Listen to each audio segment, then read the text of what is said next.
Hey guys, Ryan with Cycle News. Today we're at Sunday Creek Motocross Track in Ohio. We're riding the 2024 KTM XCW lineup. Now this is really replacing the previous generation, the TPI bikes. So this is the competition enduro models. Like I said, this is a new engine, new platform. Basically they said a 95% new bike. Now last year we did a really popular video on these comparing kind of the KTM, the Husky, and the Gas along with the Beta and the Sherco for the 300cc two-stroke off-road shootout. And then this is that bike. This bike would end up in that lineup for this year, for 2024.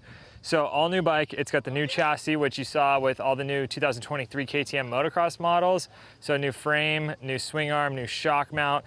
It kind of eliminates that backbone of the frame where the shock mounts to the tower. So it's supposed to dissipate the load, dissipate the forces from the shock from up through the body of the frame into your hands, and it kind of dissipates it down through the frame into the foot pegs and kind of into the rear wheel. Big news too from KTM and WP is a closed cartridge fork. So it's a spring fork. They're still calling it an exact fork, but it's smaller and it's got a little bit different.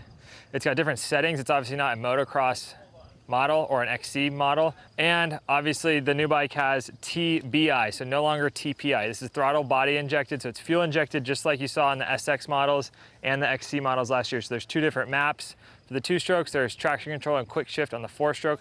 They do have a 450 XCF-W, which is here. No 250 or 350 models for the XCF-W lineup. So this bike is not premix. It takes standard gas. You fill the oil tank like you did on the TPI bikes, and then it injects the oil via a pump in the motor here. So if you were to pull over on the side of the road to a gas station, you can just fill this bike up with traditional pump gas, no premix needed like you do on the 300 XC or the 300 SX.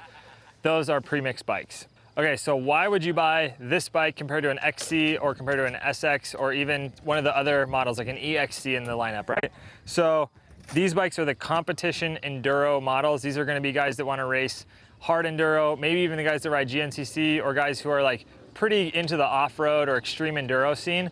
These bikes are the PDS, so they don't have a linkage system. It's the shock mounted to the swing arm, kind of like old school KTM. These bikes are also, they all have a 6-speed transmission instead of the 5-speed. So like I said, this is the enduro model. So the SX and some of the XC bikes are a 5-speed transmission. You can get a 6-speed in some of those select models, but the XCW line is gonna all be 6-speed across the board. So if you're somebody who wants that long top end or you're riding some fast, wide open stuff, you're definitely gonna choose the XCW, which is gonna have that wider gearbox. Okay, so how do they ride? So we rode the 150, the 250, the 300, and the 450 today. And I say we, I mean me, put a lot of laps in today. There's a fun grass track they got set up and then a fun woods loop.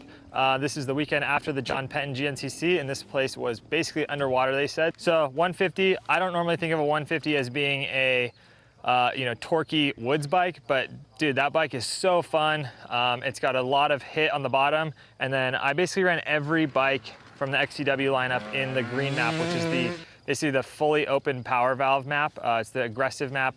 150 just rides so good in the woods. You can really light it up, and it's so light compared to the 250 and the 300 that you can really get it up the hills easy, go down the downhills easy, finesse it through some of the woods and the tight stuff. So that was honestly one of my favorite bikes to ride today. The split between the 250 and the 300 is definitely close. They're very similar, but the 300 has just more hit on the bottom, more torque off the bottom, and then it kind of carries through the mid better.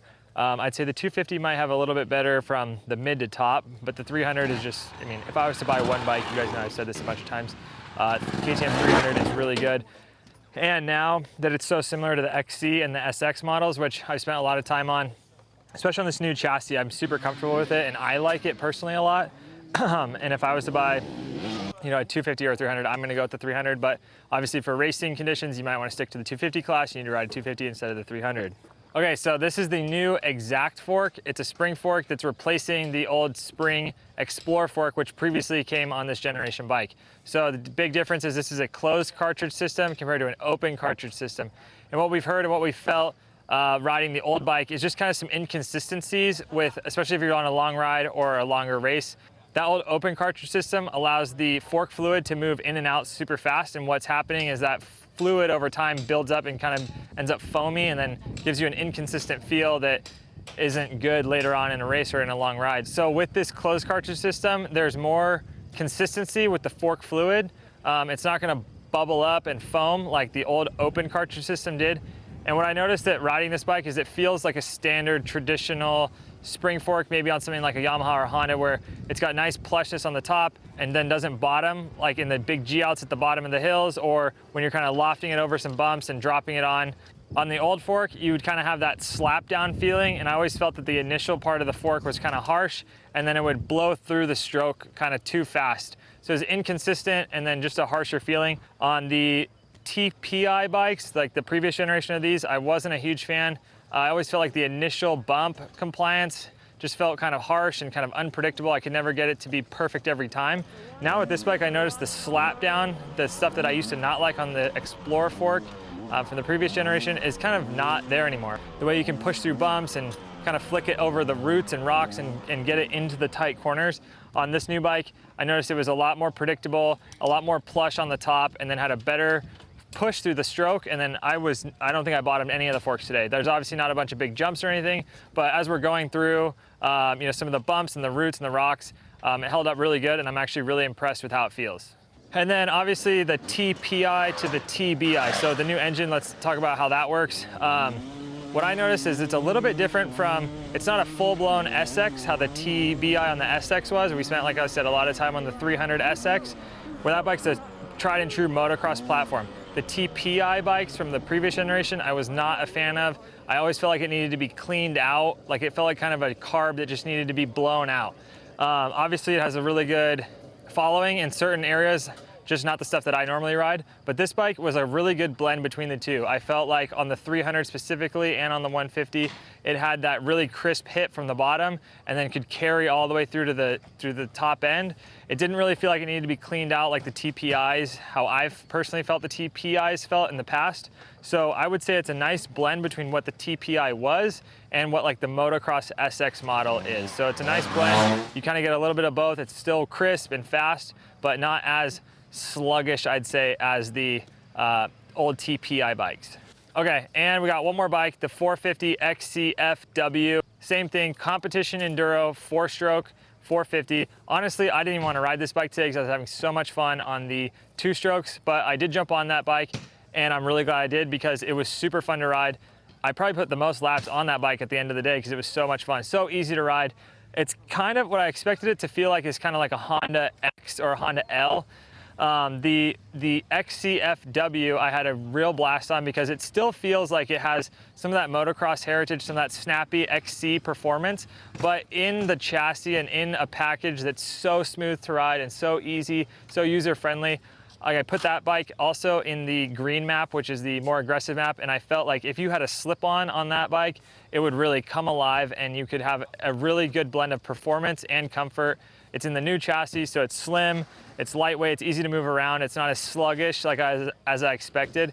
It is a little bit heavier, maybe a little bit less responsive in the rear end compared to the lightweight 2-stroke, especially after jumping off something like the 150 or the 250 and then jumping on the 450. But overall, man, that bike was actually really fun. The fork and everything, the balance of the bike worked really well. As we bounced through some of this stuff, there's a couple tight sections at the bottom of the hills here where you really have to finesse the bike to get it in over the trees. And yeah, the bike was just really fun to ride. With the 450, you have a little bit of extra electronics with the quick shift and the traction control. And what's cool about on all these bikes is the traction control kind of now serves as a little bit of an intermediate between the green map and the white map. So if you want something really smooth, you go with the white map. If you want really, really smooth, you go white map, traction control. If you want something faster, more aggressive, green map. But if you want kind of that in between, maybe the 350 of maps, you would do green with the traction control. And what I noticed on the 450, that was my favorite map to ride today. Wasn't a big fan of the quick shifter, but that's just all personal preference. Riding out in the tight stuff, fast map, a little bit more hit. Yeah, just an overall blast to ride. Cool guys, thank you so much for watching. This has been a really fun trip we got to go on. 2024 KTM's XCF-W. There's gonna be more announcements with the new KTM models coming soon, so we'll get those back at home, get to ride those on some familiar terrain and bring you some more tests and comparisons. Until next time, be sure to like, follow, and subscribe. Check us out, cyclenews.com, free digital magazine every Monday night. Thanks guys, we'll see you next time at the track.